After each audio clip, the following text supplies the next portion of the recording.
Hello, you are most welcome, ladies and gentlemen, to Real Impartation Moment on Tuesday Night Anatomy with Daniel Okwan.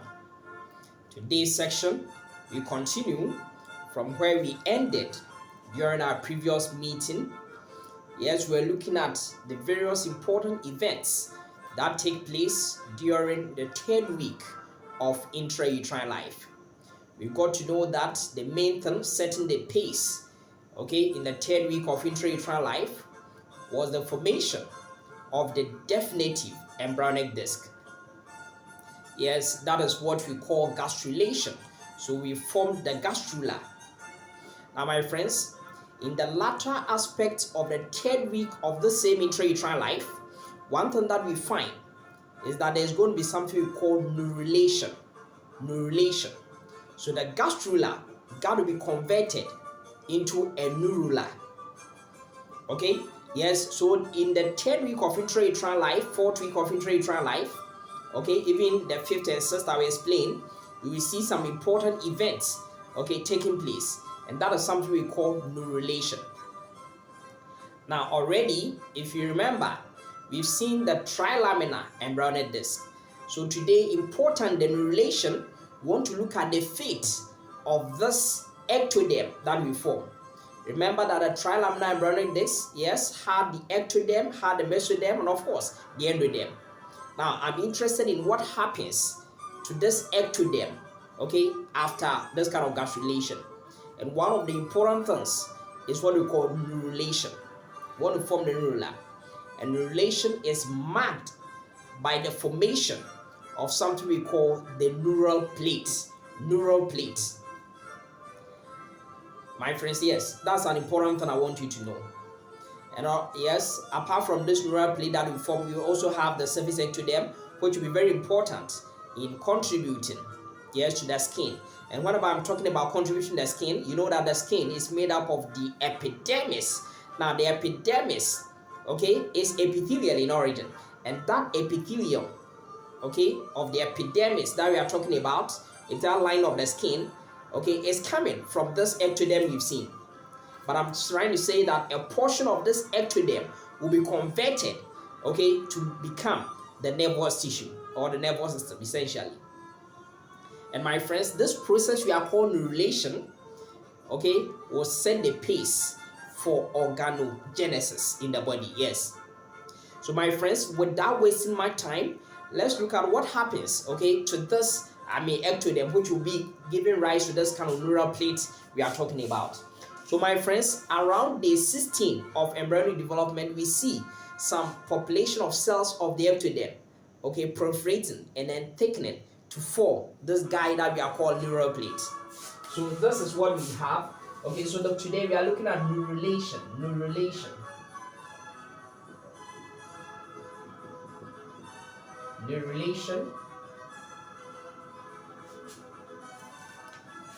And by the end of this class, I will tell you something. Now, normally we talk about this neurulation, but my friends, one thing that we know about this neurulation is that we have two kinds of neurulation. Normally, what we talk about is the primary neurulation, because that's the first thing to begin, primary neurulation. Now, again, to the latter part of this class, I will explain to you that there will be another neurulation. And that is what we call the second neurulation. I will explain that one to you. So, neurulation, I'm saying that it also begins in the third week of intrauterine life. This neurulation, I'm talking about a primary neurulation, it will end somewhere in the fourth week of intrauterine life. And then second neurulation will continue in the fifth and sixth weeks of intrauterine life. Now, one thing that we've seen already is that the epithelium, let me use this to show.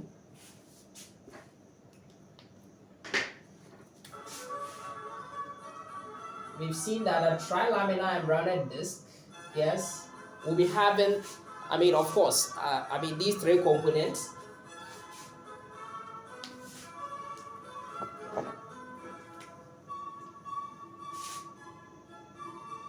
Just to illustrate these things, we will see that it will be having what we call the ectoderm. There will be an intermediate region of mesoderm, and then we also see that there's going to be, the endoderm. Now, my friends, today we are interested in what happens to this ectoderm that we are talking about. Now, one thing that we will see is that there will be some changes taking place in the mesoderm and all that, but we will see those things later. We are interested in that which happens in, of course, this ectoderm. But don't forget that in the 3rd week of intrauterine life, we have something that we saw that there was this thing which we call notochord in this mesoderm. We have this notochord, which is this cylindrical, mass, tube over there. And what happens is that this time around, this mesoderm, mesodermal structure, which we are calling it notochord, this guy,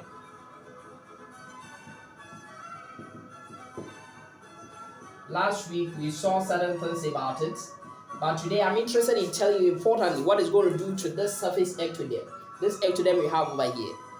Now, my friends, that ectoderm, which is in the midline, now take it that this notochord is forming, of course, the central longitudinal axis, of the embryo. In all these, chordates, they will have this notochord. Now, this area which is in the vicinity, so an area which is in the vicinity of this notochord. So I'm talking about this area. Now, this notochord will secrete some factors, and what will happen is that these factors are going to stimulate, these cells, overlying this notochord in this vicinity. And my friends, what will happen is that once these factors stimulate these cells over here in the ectoderm, what will happen is that these, ectodermal cells, they will undergo some kind of proliferation, undergo some kind of mitotic division. They will proliferate, and what will happen is that they will thicken. Now, my friends, that thickening over there, so for instance, this area will become thickened. This thickening is something we are going to call neural plates. Neural plates. Now, my friends, why are we calling it neural plates? Because once we see that thickening taking place, that's the way it just, overlying this, notochord, what we see is that it will eventually become an important component of the nervous system. That is why we will call this plate neural plate. For this reason, the cells over here in the neural plates, the epithelial cells that we find them over here, we will call it neuroectoderm or neuroepithelial cells are going to be over here. So the neural plates will contain neuroectoderm, and the remaining ectodermal cells around over here will eventually become the skin, the epidermis of the skin. So for this reason, the remaining ectoderm will be called surface ectoderm. Surface.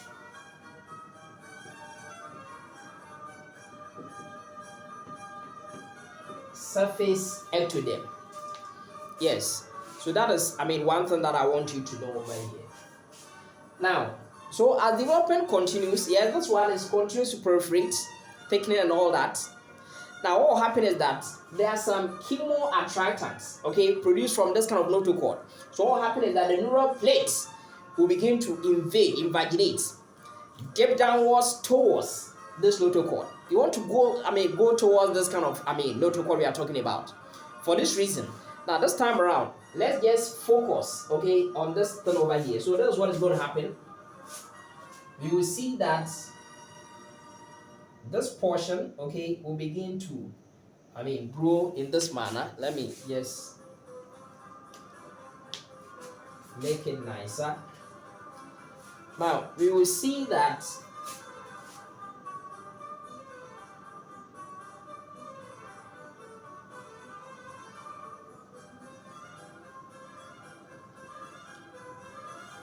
yes, So we've seen that the one where is forming this axis is our notochord.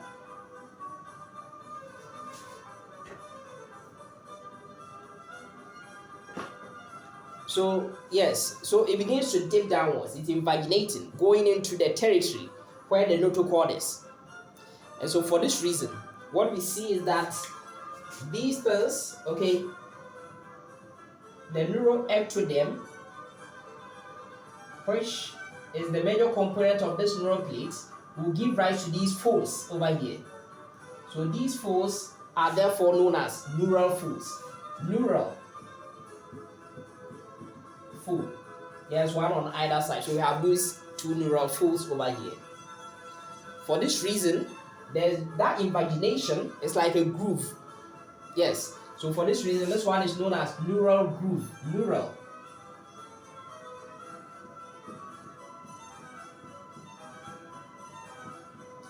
Neural groove. My friends, one important thing I want you to know is that now, if you go to the forest, one thing that you will see is that if you are at a distance looking at them, you might think all the big trees, they are together. No, they are there on their own, okay? I mean, they are solitary over there. For the same reason, we have some population of cells which are also, yes, on the crest of this kind of tube we are talking about. Let me use a different color to demonstrate that. Okay, at the crest of these neural folds. For this reason, we call these cells neural crest cells. Neural crest cells. Okay, so neural crest will also be over here. Neural crest, and they will contain some cells. We call them neural crest cells. Yes. So that is one thing that we see. Now, what will happen is that eventually these guys, they are coming downwards, the folds, okay, eventually they will meet. So the collision of the folds will give rise to a tube which is having a cavity. Okay, so what is going to happen is that eventually we are going to see this. Let me just put that one here. So eventually we are going to see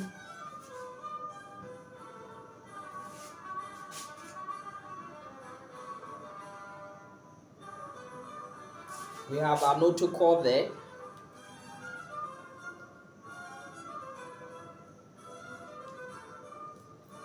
And eventually we'll be having our tube.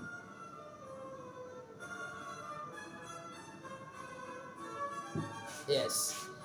And on either side of this tube, okay, so these guys will also meet together. The neural crests will meet together, and eventually they will separate again. And then when they separate, on either side they will be, okay, on what we call the neural tube. So at this time, what I have over here is that I'm having, this is my neural tube, NT for neural tube. And my friends, these guys over here, they are the neural crest cells. The neural crest cells. Now my friends, importantly, the neural tube will be relevant in giving rise to the central nervous system. Yes. While these neural crest cells, which I'll treat that one next week, will be important in producing a number of structures, including the peripheral nervous system. Several entities will be produced from it. Now, the uniqueness about cells of the neural crest is that they can move everywhere, move into the cranial region, okay, caudal, whatever. They can move into so many places. They are migratory cells. In other words, yeah, because they can move, okay, from their point of origin, move to so many places. So for this reason, we say they are migratory cells. And they can give rise to a lot of structures. For this reason, we call these neural crest cells the fourth germ layer. So in some, authors, okay, several books, the authors recognize the neural crest cells as the fourth germ layer. Fourth.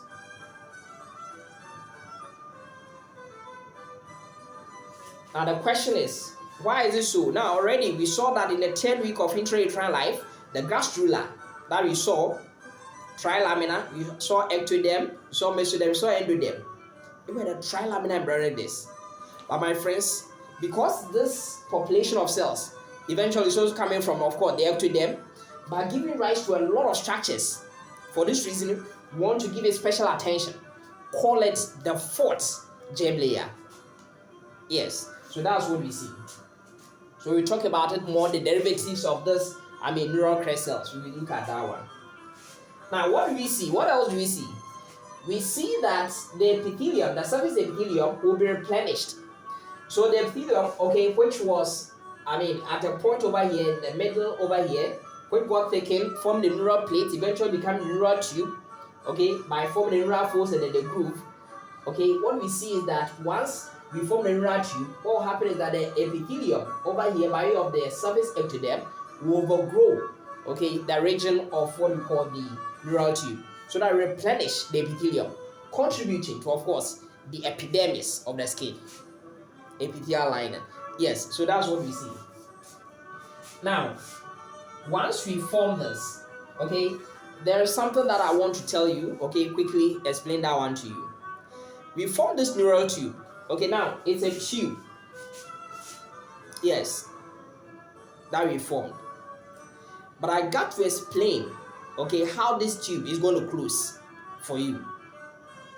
So this time around, let's take a longitudinal section, okay, and look at it, how this, closure is going to take place.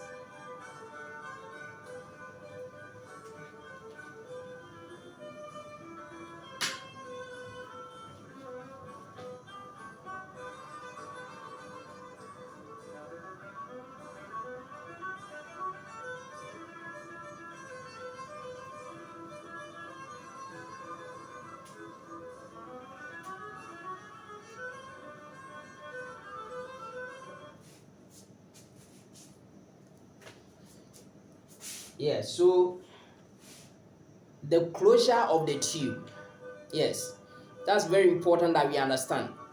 Now, what we see is that, just to draw something schematically,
now this is the neural tube that I'm having.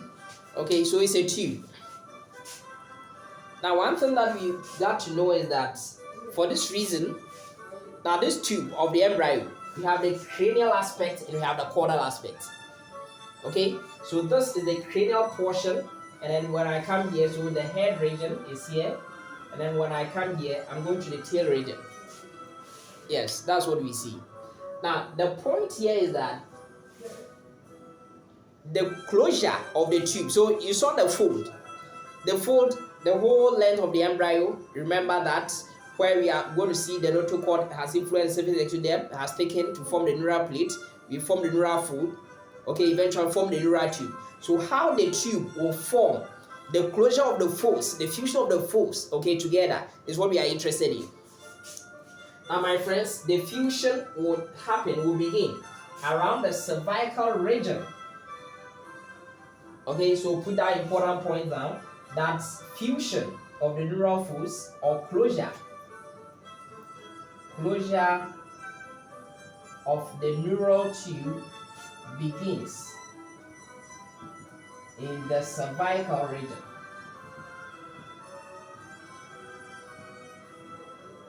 Of the embryonic plate. Yes. So it begins in the neck region, towards the neck region. And then it will move towards the cranial region and then towards the caudal region. So for this reason, look at this. So it begins to fuse, okay, as it goes cranially, then it fuses downwards as it goes caudally. So think about it. Which of these two regions would the closure happen, earlier? Yes, I'm sure you will tell me that the answer will be the cranial region. So this one will fuse earlier, and then the caudal region it will also fuse eventually. Now, these guys I have over here, these guys, we call them somites. We look at that. When we look at the fate of the mesoderm, you see the somites. Okay, the reason why I brought this is that during day, of course, 20 to day 30, okay, we have, that is the somite period. Okay, and this one within the 3rd and 4th week, we see these kind of things. Okay, so that is why I put this one too down over here. Now, what we see is that there will be an opening after these areas. Okay, they fuse. There will be an opening at the cranial region and an opening at the caudal region. Of course, I'm having the neural fold. Okay, the neural fold in the cranial region over here. Now, when will this one fold? This one is a pore. Okay, at the cranial region. So for this reason, we call this one cranial neuropore. Cranial neuropore. Cranial neuropore. Something you may also call anterior neuropore. So it's supposed to close. So this cranial neuropore, on what day does it close? That's also very examinable. On which day of embryonic development does the cranial neuropore or the anterior neuropore will close? And my friends, your answer is day 25. Day 25. Well, I've seen also some authors put day 24. So it could be a range, day 24, day 25. But I believe that the single best answer, yes, is day 25. Most authors report day 25. Now, because this one will close at a later point, okay, because from cervical region going cranial and caudally, this will be the last to fuse. And my friends, this guy over here is also another pore which will be called a caudal, towards the tail region, caudal neuropore.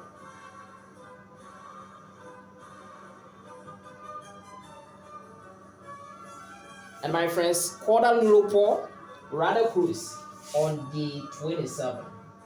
My friends, I've also seen some authors report day 28. So day 27, day 28, yes, will fit, okay, as your answer. Okay, so that's what we see. Now, that is where we have some kind of issues regarding the closure. Yes. So regarding the closure, there could be some issues. So for instance, in situations where the cranial neuropore fails to fuse, fails to close, my friends, that will lead to what we call anencephaly. Anencephaly. Failure of closure, okay, will lead to anencephaly. Yes. Failure of closure, yes, of the cranial neuropore will lead to anencephaly. Yes, so that's one thing that we have to know. Meanwhile, failure of closure of the caudal neuropore will lead to something called spina bifida. Spina bifida. Spina bifida. Yes. Now, what will be the reason for non-closure? Now, studies have shown that even sometimes, okay, during especially the first trimester of pregnancy, if the mother doesn't take, recommended folic acid, content, then what will happen is that there's that kind of likelihood for some of these, disorders. Well, it could be genetic predisposition, okay, that we may look at. Okay, so all those things are there. Okay, so that is what we see. There's also one other thing which I want to talk about it, encephalocele. Encephalocele. Okay, so sometimes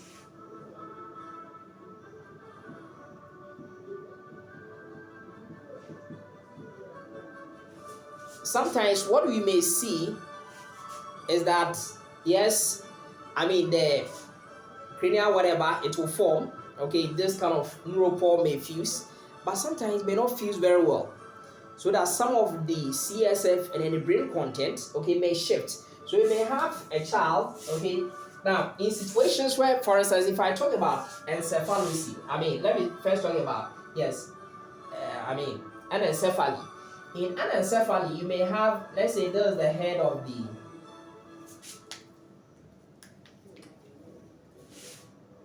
let's say this is the head of that newborn. So what will happen is that this one will be open, okay? So essentially, the brain will be deficient. You may not even have what we call a cavarium covering the area, okay? So that is what we see in situations where you have anencephaly. The brain, okay, failing to form, okay, over here, because of non-fusion of what we call the cranial neuropore. And then in situations where we talk about anencephaly, encephalocele, what we see is that you may have the newborn, the head will be there, all right.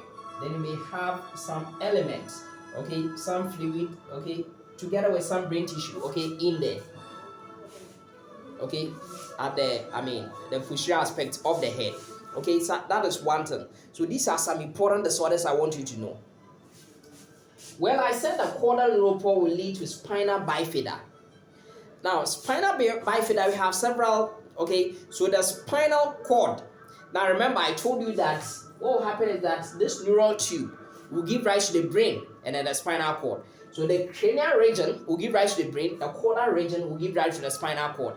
So toward the caudal region, if there's non-fusion, okay, or non-closure of the caudal neuropore, then the disorder will be related to the spinal cord and not the brain. And so the spinal bifida, the spinal cord like bifurcating, separating into two. Now what will happen is that we have several types. Now the least complicated form that we find is something we call spinal bifida or quarter. Now remember that these things that we are talking about, okay, will be formed beneath the skin. So what will happen is that these disorders we are talking about, they will not really be exposed like to the external environment, so to speak. They will be formed beneath the skin because already the skin will have been formed. The epithelium, okay, of the skin by way of the epidermis that replenished, okay, and formed over there. So what will happen is that if there's spinal bifida or quarter, we don't see it. There's no, CSF or meninges, okay, going out. Only thing that we see is that you may have the child like this, let's say the back portion of it, okay, having this kind of protrusion over here with some hair going over there, and that is what we call spinal bifida or quarter. We don't have CSF in there, neither do we have any brain any neural or nervous tissue over there by way of some nerves and all that. No, they are not there. Now the next one, okay, following the spinal bifida or quarter is spinal bifida meningocele. Meningocele, yes. And so it's not only just hair growing over there, but you have some kind of CSF, okay, going in there. So that's the meningocele. Then we go to another form. So we are increasing severity, level of severity. We go to what we call myelomeningocele. And for myelomeningocele, now anytime you hear the word myelo, it has to do with either the bone marrow or it has to do with, of course, the cord, by way of the spinal cord. Yes. So it has to do with that. So it means there's some component of the spinal cord, okay? So not only CSF, okay, but also some meninges are also there, And not only that one, but also some, nervous issue, by way of some spinal nerves also getting in there. So that becomes myelomeningocele. My friends, the severest form of spinal bifida is something we call rachis. Rachis, the severest form, rachis. Yes, and for rachis, yes, over there, there's severely non-closure. Okay, so that, yes, a lot of the nervous issue, yes, non-closure of it, the severest form, although it is very rare, okay, to happen. That is what we call rachis. Now, we have some situations where, of course, the cranial neural pore fail to fuse, the caudal neural pore fails to fuse, severest forms. That is what we call cranial rachis totalis. So we may have something we call cranial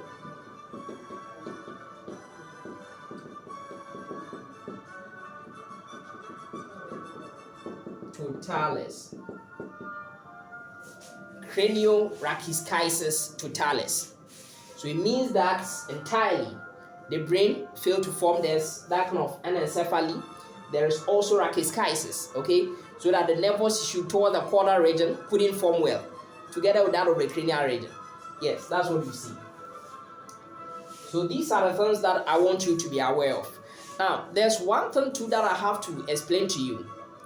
Now, somewhere in the 5th week of intrauterine life, yes,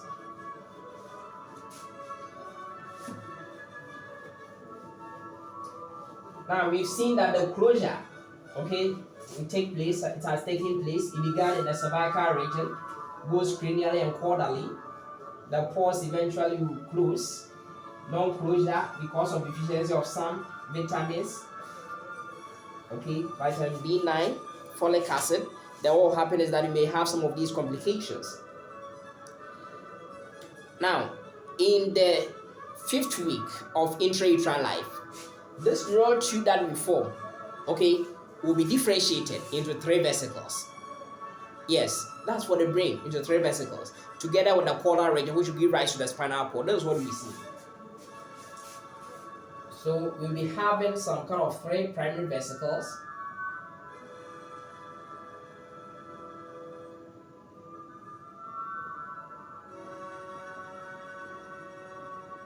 That is for the brain. And then the caudal region for the spinal cord. Okay, so that's what we see. And these vesicles, what we see is that this guy over here, where is at the cranial region, it can't be 4, so 4. So we call it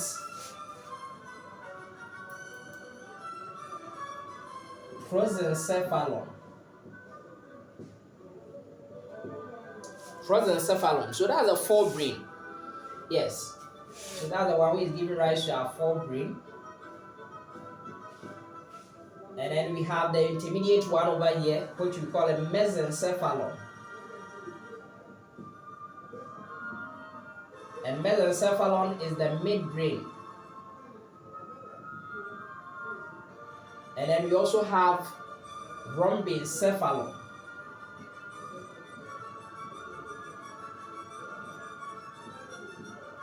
And that is the hindbrain. So these are the 3 vesicles. Vesicle number 1, number 2, number 3. Of course, the caudal region over here will give rise to, of course, the spinal cord.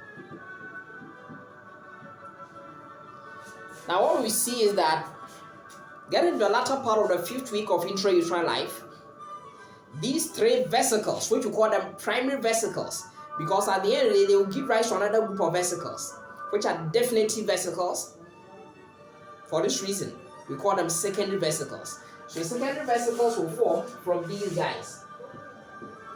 So let me just, demonstrate that one too for you.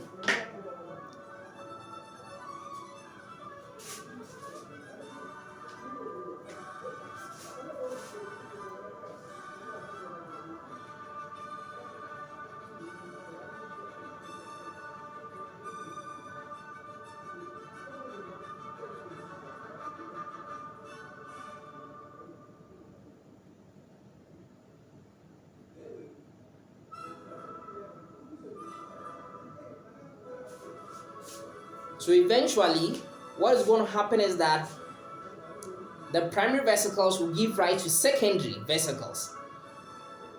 Yes. So that is what we are going to see. What we see is that this guy over here, okay, so the prosencephalon, okay, will differentiate into two guys, these two guys, okay, that vesicle will give rise to these two secondary vesicles, and this one is what we call telencephalon. My friends, telencephalon is the one who is essentially giving rise to your cerebral hemispheres. So the left and right cerebral hemispheres, they come from, of course, this telencephalon. In fact, there are other details of these guys which I'll talk about them. Okay, when we look at the neural anatomy, I'll explain all those things for you. But for now, know that the cerebral hemispheres, that is what we call telencephalon. And in there, the left and right cerebral hemispheres will contain what we call the left and right lateral ventricles. Yes, so these ones will contain the left and right lateral ventricles. Okay, get to understand that.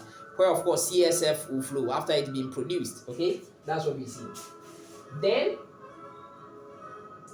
what is going to happen is that the next differentiation of this prosencephalon is known as diencephalon.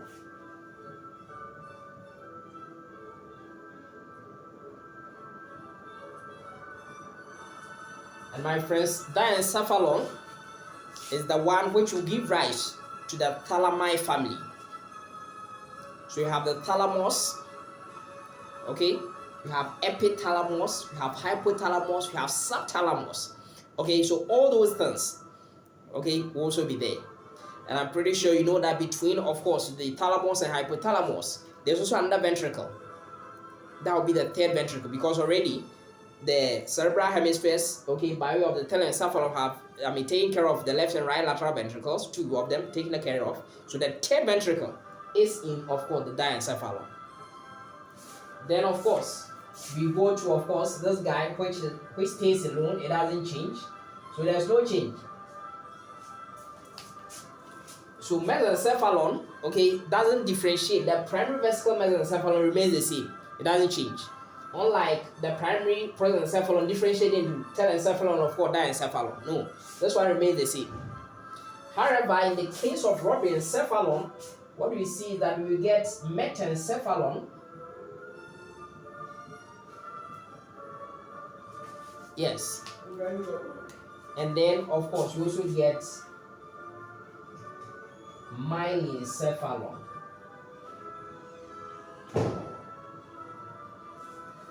Now, one thing I want you to know, anytime you hear the word myelin, I've already told you, myelin, got to do with at the bone marrow, myelo, or it got to do with the spinal cord. So what part of the brain is very close to the spinal cord? Communicates me to the spinal cord. Of course, you tell me that that is the medulla oblongata. So it means that the myelencephalon will give rise to the medulla oblongata. In the case of what we call the metencephalon, it will give rise to, of course, the pons and, of course, the cerebellum. The pons and the cerebellum will arise from, of course, the metencephalon. That's what we see.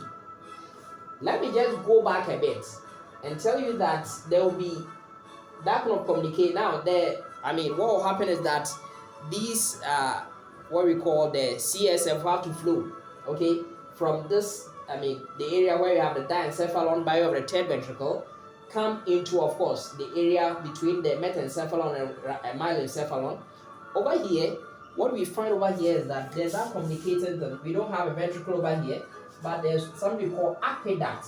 That's something you should know. There's an aqueduct of the midbrain, or the aqueduct of the cerebrum, cerebrum, or the aqueduct which has an eponymous aqueduct of Sylvius. Okay, cerebral aqueduct of Sylvius. So please try and understand that. And then over here you have rather the fourth ventricle, okay, sitting in here. The fourth ventricle will be in the vicinity of the metencephalon and, of course, the myelencephalon. Okay, that is, one thing that we see. But don't forget that in the spinal cord, there's also going to be another, channel where CSF will flow. And my friends, that is what we call central canal of the spinal cord. Yes, that's what we see. Now, my friends, one useful thing I want to tell you is that this neural tube, the caudal region, okay, which forms over here, doesn't go beyond the lumbar region. So there is the need for us to form this nervous tissue beyond the lumbar region. So forming what we call the sacral and the coccygeal segments by way of the conus medullaris, okay, the phylum terminalis, okay, we need something else. That is why we need something we call caudal eminence. Okay, and that caudal eminence, we eventually form this kind of solid mass. That condensation will take place, form the solid mass, and eventually there's going to be that cavitation. Importantly, what I want to tell you is that whatever we see, the neurulation that we are talking about, okay, around of course, the 3rd and 4th weeks of intrauterine life is called primary neurulation. Once we form this, and we need extra, the caudal region of the spinal cord, formation of that neural tube is what we call secondary neurulation. Yes. So my friends, this is what I have for you today. Okay, God willing, next week we look at the fate of the cells of the neural crest. Look at what happened to them. They are migratory cells. They will go through so many places.